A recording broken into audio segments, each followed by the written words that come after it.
Ce qui explique bien que même si on met en avant la simulation et l'intelligence artificielle, ça ne résoudra pas la formation en chirurgie qui repose sur bien d'autres choses. Donc, on est sur les deux derniers sujets qui concernent former comment. Et donc, la première partie qui va péter Hervé Tomarzo, c'est formation par les non-universitaires. On va d'emblée chanter la courte partie que j'avais sur la formation par les universitaires.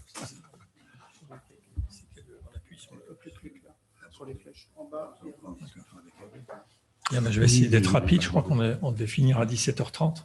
Donc non, tu as tout ton temps. 4 minutes. Nous avons le président qui a la non, clé. maintenant, si ton train est compatible avec la durée de la séance, tu peux aller tu peux finir. Merci beaucoup. Dire tout ce que tu as à dire. Merci pour la présentation sur le compagnonnage et le compagnon que je n'ai pas retrouvé dans les arrêtés de la réforme du 3e cycle. Le mot n'existe pas. Ta dernière diapo est intéressante parce qu'elle montre bien la notion d'accompagnement, et peut-être que Olivier nous aurait dit que nous, les universitaires, sont beaucoup des accompagnants maintenant, c'est-à-dire qu'on accompagne les internes tout au long de leur formation, et ce dont je vais vous parler, c'est des compagnons dont on a besoin transversalement, parce que quand on les oriente ou qu'ils nous demandent des terrains de stage, eh bien on peut leur dire oui, là tu vas trouver un bon compagnon. D'ailleurs, c'est un bon compagnon parce qu'il est agréé par sa société scientifique et je suis sûr qu'il te formera bien. Donc tu vois, la jonction se fait très bien entre les deux topos. Mon propos est là de vous parler de la formation de 3e cycle, c'est-à-dire la formation initiale à la chirurgie et de la place justement des non-universitaires. Il ne s'agit pas d'une question, il s'agit d'une réalité. Cette formation se fait par les non-universitaires. Déjà, elle était prévue dans les arrêtés de 2016, le décret de novembre 2016 que vous voyez là, puis les arrêtés d'avril 2017, où la formation pouvait se faire dans les CHU, mais aussi dans d'autres établissements de santé. Et j'ai souligné, vous avez vu, public et privé. Donc la porte était ouverte à cette formation par des non-universitaires. C'est une évidence et une logique numérique. On a en temps réel à peu près 5200 étudiants à former en chirurgie, dans l'ensemble de la discipline chirurgicale, 13 spécialités, alors que nous, les universitaires, en définitive, nous ne sommes que 1000, ce qui veut dire qu'en moyenne, c'est un universitaire pour 5 internes, mais on sait bien que ça peut aller jusqu'à 9 ou 10 internes, particulièrement, par exemple, dans ma spécialité, dont je vais peut-être un peu trop vous parler d'ailleurs, mais elle est un peu démonstratrice de ce qui se passe, démonstrative de ce qui se passe. Je n'ai pas la possibilité, en tant qu'universitaire, d'accompagner et de former 9 internes en temps réel. Ce n'est pas possible, c'est trop de travail, donc il faut partager. Il faut partager avec des non-universitaires. Il y a actuellement, sauf erreur, à peu près 25 000 chirurgiens en activité en France. La deuxième problématique, c'est que pour nous, les enseignants, c'est qu'une grande partie de l'activité se fait aujourd'hui dans les établissements libéraux, privés, à but lucratif, on les appelle comme on veut, on va les appeler les centres hospitaliers privés, et qu'en définitive, nous les universitaires, on ne représente que 4% de ces chirurgiens. Donc on ne peut pas, avec un si faible pourcentage, avoir la prétention de les former tous, et sans doute que notre rôle d'accompagnement va dominer le rôle de compagnonnage, c'est ce qui se passe. Alors, je vais vous parler de ma région, qui est la Bretagne péninsulaire, qui est avec 2 UFR, Brest et Rennes. Et c'est déjà une réalité de terrain, je dirais, la question ne se pose pas. Les praticiens hospitaliers non universitaires sont aujourd'hui, non pas les compagnons, mais les responsables de terrain de stage et les encadrants de terrain de stage, RTS et ETS, des hôpitaux publics. Il y a aussi les praticiens hospitaliers de nos services. Dans mon service, nous sommes 11 praticiens hospitaliers, dont 2 PUPH. Il y a donc 9 praticiens hospitaliers qui, au jour le jour, tous les jours, font du compagnonnage. Donc, la formation par les chirurgiens non universitaires, c'est déjà une réalité. Et en soulignant un petit point ici, c'est que les praticiens hospitaliers des hôpitaux publics prennent en charge la totalité des 3 phases, socle, approfondissement et maintenant docteur junior, parce qu'on a encore la possibilité, et on balaye dans nos hôpitaux publics, la totalité des problématiques d'une profession, du recours, de l'urgence et encore beaucoup de surspécialités, mais pas tout. Les terrains de stage privés, dans le privé, c'est c'est une question. Certains ont une position un petit peu, que je considère aujourd'hui archaïque. C'est aujourd'hui une réalité de terrain. Si vous regardez l'Ouest, et j'en ai oublié un, vous avez agréé, lors des commissions, vous avez hors CHU 8 centres hospitaliers publics, généraux on appelait autrefois, et ce n'est pas 4, mais 5 privés. C'est-à-dire que vous avez plus de la moitié, enfin, vous avez quand même 5 privés et 8 publics, vous faites le rapport facilement entre les deux. Il y a un petit biais, c'est qu'à chaque choix, il y aura de façon quasiment certaine des internes sur les terrains de stage publics. Il n'y en a pas toujours à chaque semestre dans les hôpitaux privés parce qu'ils vont choisir un compagnon particulier qui va leur apprendre une surspécialité. Il peut se trouver que les besoins de formation font que le semestre d'après, il n'y en a pas. Mais aujourd'hui, la problématique de la formation non universitaire n'est pas une problématique, elle est une évidence. Il y a des disparités nationales. Pour ma spécialité, on n'a pas l'enquête pour les autres spécialités, mais en orthopédie traumatologie, on voit qu'il y a envers des doyens et des coordinateurs locaux du DES qui ont une politique très volontariste envers Nancy, qui a agréé 3 établissements privés, Rennes 3, Lyon 6, et je sais qu'il y a certains collègues, je ne vais pas nommer les villes, mais qui ont des positions extrêmement contre la formation dans le privé et qui apparaissent en rouge. Alors ça a évolué un petit peu depuis cette enquête, mais on voit bien qu'on parle de grandes idées aujourd'hui, mais que l'application sur le terrain, elle n'est pas uniforme. La France est divisée en grands groupes d'interrégions et en régions, et que certaines régions ou interrégions vont plus vite que d'autres dans l'adaptation de la réforme du 3e cycle.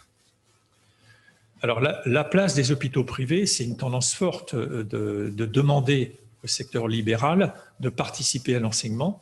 On a bien vu que, je vais y revenir, que c'est une nécessité quantitative, c'est d'abord aussi une nécessité qualitative, c'est-à-dire qu'il y a aujourd'hui des gestes ou des compétences techniques qui ne sont pas dans certains CHU. Et donc l'honnêteté des coordinateurs locaux de ces CHU, eh bien, c'est de chercher pour les internes les terrains de stage privés où ils vont pouvoir acquérir ces compétences. Et les internes vont manifester cette demande parce qu'ils le savent très bien, ils discutent entre eux, ils savent très bien où se fait la chirurgie, dans la surspécialité qu'ils ont choisie à l'intérieur de leur DES. Ce qui fait que ces stages sont très souvent, actuellement, plutôt en phase d'approfondissement, et particulièrement en 2e ou 3e année d'approfondissement, c'est-à-dire 3e ou 4e année d'internat. C'est-à-dire qu'il est bien ancré, l'interne socle, et 1 ou 2 années d'approfondissement. Il sait vers quelle surspécialité il va se diriger. Et avant de devenir docteur junior, il va essayer de le valider par 1 ou 2 semestres dans le privé. Le docteur junior, c'est plus compliqué pour les établissements privés, notamment pour des problématiques assurantielles. C'est aussi une nécessité quantitative. Là, je vous ai mis dans le petit tableau. On n'en a pas beaucoup parlé, mais il y a des spécialités à très fort effectif ou à fort effectif.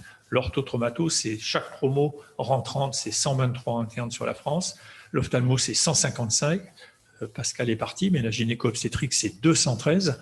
Et aujourd'hui, les coordinateurs de ces spécialités nous disent qu'ils n'arrivent pas à trouver des formateurs dans les hôpitaux publics, et donc ils se dirigent vers des agréments dans les hôpitaux privés, y compris d'ailleurs pour la phase de docteur junior, ce que j'ai moi dans mon UFR pour l'ophtalmologie par exemple, où on a une clinique, un centre hospitalier privé qui a l'agrément pour la phase de docteur junior.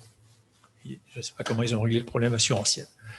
Et puis, il y a aussi une autre problématique, c'est qu'on demande aujourd'hui, on en a un peu parlé, on demande aux internes, n'oublions pas, de boucler leur thèse avant le 31 octobre de leur 4e année, et que tout ça, c'est des travaux scientifiques, et on leur demande pour un certain nombre de maquettes de collège d'avoir publié un article pour l'examen final de 6e année.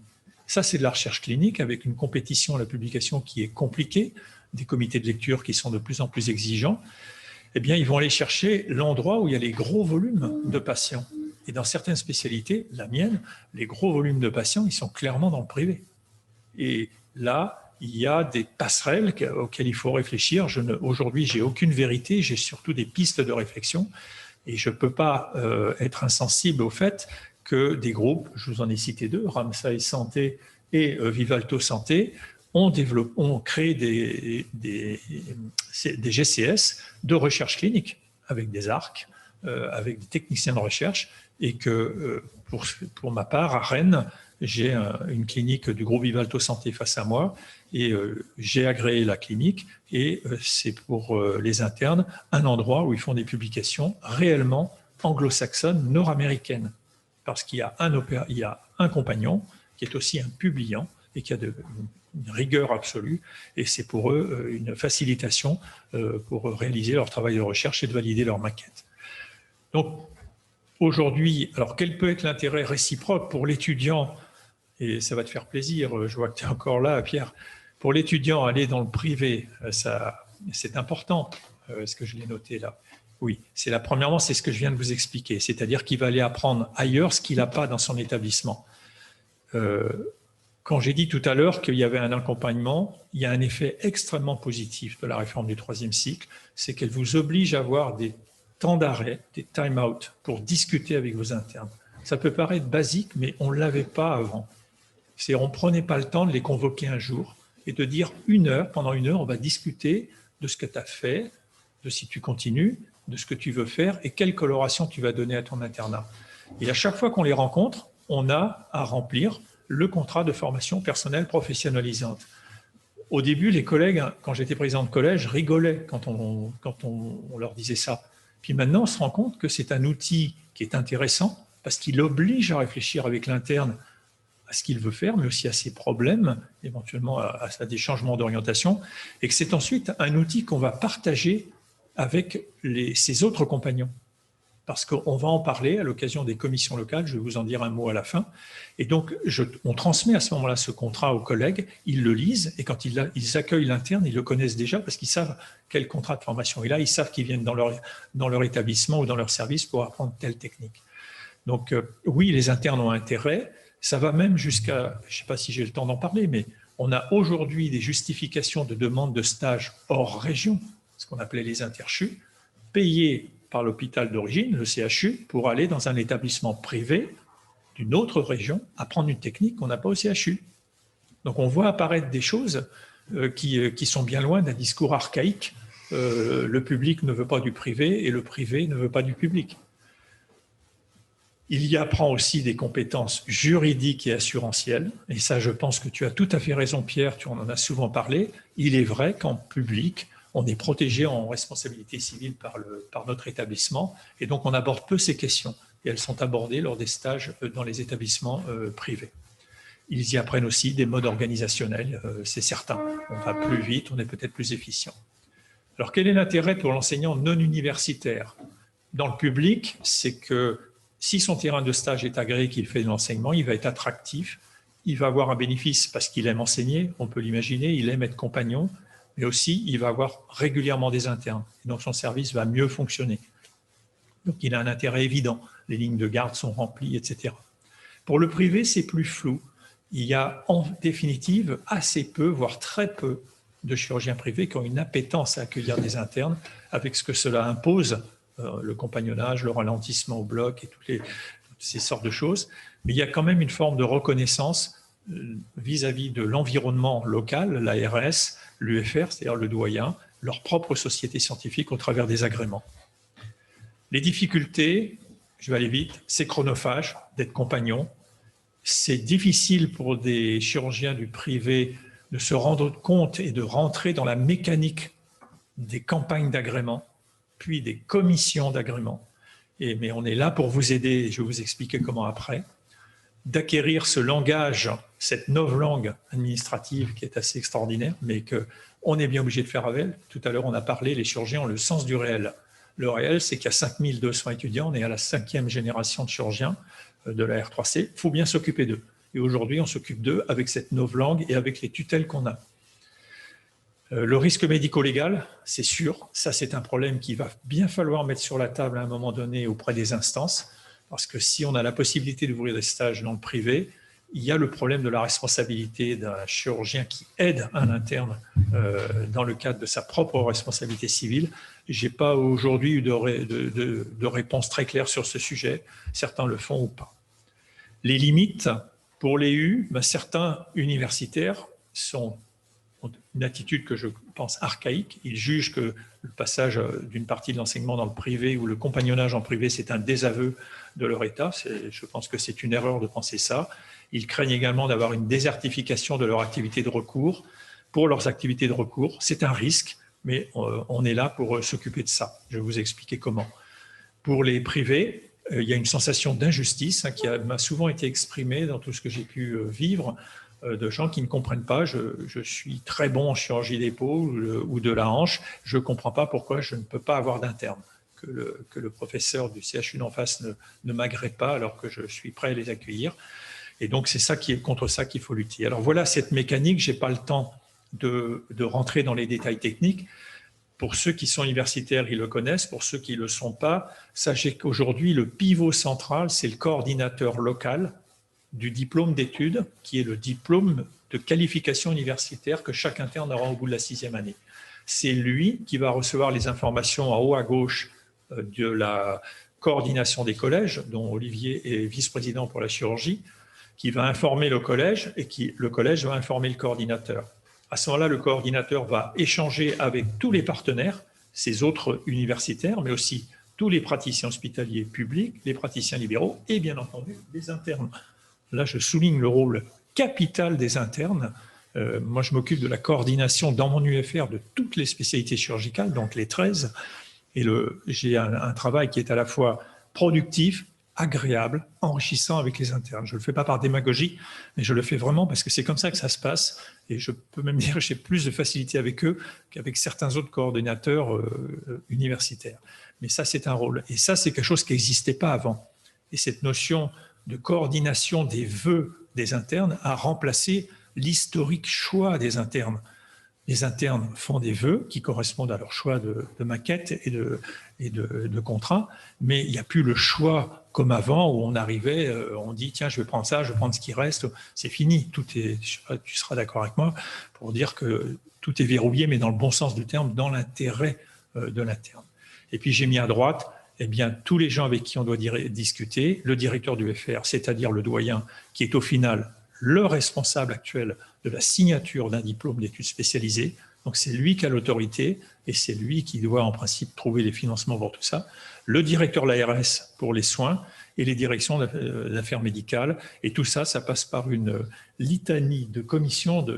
Je vous dispense de la description. Je pense que j'en ai fini. Oui, non, le message, c'est que tout ça, il faut être extrêmement positif sur la réforme parce qu'elle a bougé les lignes, elle est imparfaite, mais elle nous a permis vraiment de résoudre des obligations pédagogiques. Le contrat de formation professionnelle qui est professionnalisante, qui est exactement cet accompagnement dont tu parlais dans ta dernière diapositive. Elle permet d'actualiser en permanence les besoins de formation à l'intérieur d'une UFR, à l'intérieur d'une spécialité, et ça change. Il y a des choses qui évoluent avec le temps. Et puis, on essaye au maximum d'en profiter pour sanctuariser le temps de formation, de faire respecter les règles de repos de garde, etc. Parce que on a un dialogue permanent avec les encadrants de terrain de stage. Et puis, de toute façon, je vais vous en parler juste après. Nous, il faut qu'on dégage du temps de formation procédurale par la simulation notamment. On a aussi des évolutions positives, c'est-à-dire qu'aujourd'hui, c'est quasiment la routine d'avoir une discussion dans des villes comme Lorient, Saint-Brieuc pour moi, par exemple, où on s'arrange entre les directions des hôpitaux privés et publics pour que, par exemple, un interne soit en poste dans un hôpital privé, mais prenne la permanence de soins ou à l'hôpital public, où la pression de garde est importante et quotidienne. Donc la formation non universitaire, pour conclure, c'est aujourd'hui une réalité, une évidence, et qu'il faut la prendre de façon positive, source de dialogue et du travailler ensemble. Merci beaucoup. Hervé, j'ai une question. Je ne sais pas si tu te souviens, au moment où on a rédigé les maquettes, la DGOS vous a demandé de définir un nombre de semestres minimum hors du CHU. Leur préoccupation, c'était d'être sûr que les étudiants continuent à aller dans les CH exercer une activité. Dans ma spécialité, dans certaines subdivisions, ben c'est l'inverse qui se produit. Les étudiants ne vont pas dans les CHU, préfèrent aller dans des CH ou dans des structures privées, parce que il y a moins de contraintes administratives, on s'occupe mieux d'eux, et enfin voilà, ils n'ont pas ce travail administratif à faire. Et ça s'est aggravé à l'occasion du Covid, parce que des secteurs de chirurgie ont été fermés dans les CHU, qu'ils ont eu un surcroît d'activité administrative à faire, et ils se sont dit, OK, moi je suis très bien là. Est-ce que c'est quelque chose que tu observes également à l'orthopédie? Alors, je ne l'observe pas. La deuxième partie de ta réflexion est exacte, c'est-à-dire qu'il y a eu un effet à la fois un peu glorieux des chirurgiens, des internes en chirurgie, qui effectivement, ayant le sens du réel, ont été des acteurs extraordinaires de la prise en charge en réa, voire même d'unités médicales Covid, où ils ont été immédiatement totalement efficaces. Et les internes en médecine en ont été étonnés. L'effet pervers, c'est que effectivement, ça les a détournés de leur formation et qu'ils sont méfiants maintenant vis-à-vis des établissements, notamment hospitalo-universitaires, qui sont quand même restés les derniers bastions où arrivaient les cas difficiles, et qu'en plus, on a même aujourd'hui encore des menaces. Par exemple, l'aile de chirurgie plastique de mon CHU a déjà une option pour être médicalisée cet hiver, ce qui est désastreux en termes d'offres de formation. Alors, qu'il y ait un détournement vers les hôpitaux publics ou privés, une réorientation, c'est un risque dont il faut alerter nos tutelles, parce que les deux se complètent, hein. Il y a l'encadrement, il y a le compagnonnage. Si vous affaiblissiez l'accompagnement, je pense que les gens qui sont ici, qui ont des internes, ne souhaitent probablement pas s'embarrasser de l'accompagnement de toute une maquette d'internes. C'est un savoir-faire universitaire et de toute façon, c'est une responsabilité universitaire, mais on risque de la fragiliser si on voyait cela se faire, à la réserve près que les maquettes précisent quand même clairement dans les arrêtés de 2017 combien doivent être réalisés au minimum de stages en milieu universitaire. Donc on a au moins cette garantie minimale. Ouais. Oui. Une petite question de curiosité dans la région. Dans la région, il y a 2 CHU, 8 CH. Est-ce que tous les CHU, les GH sont rattachés au CHU, ou est-ce qu'il y a des GHT indépendants de CHU? Alors là, on n'est plus dans la formation, on est dans l'organisation territoriale du soin. C'est une question pour comprendre aussi la répartition dans votre région par rapport aux autres régions. Alors, dans la région ouest, il y a un certain nombre de GHT, il y en a 8, et ils sont tous très précisément rattachés à un CHU, et je pense que ça va être encore de plus en plus fort, puisqu'on en est presque au stade, je crois, des CME de GHT, oui. Et donc on va avoir une gestion communautaire dont les internes, en fait, sont les premiers, peut-être, je dis peut-être des bêtises, mais à bénéficier, parce qu'aujourd'hui, il y a une gestion territoriale. Les doyens le faisaient déjà en termes de besoins de formation, c'est-à-dire qu'on allait chercher où il fallait ce que l'interne pouvait apprendre, et l'ARS, elle a une vision de soins, c'est-à-dire qu'il faut mettre des internes là où il y en a besoin, et c'est cette bulle du coordinateur et de sa commission locale qui est très importante, parce que quand vous êtes coordinateur, chaque année, vous devez organiser 4 fois une commission locale avec l'ensemble de vos responsables de formation.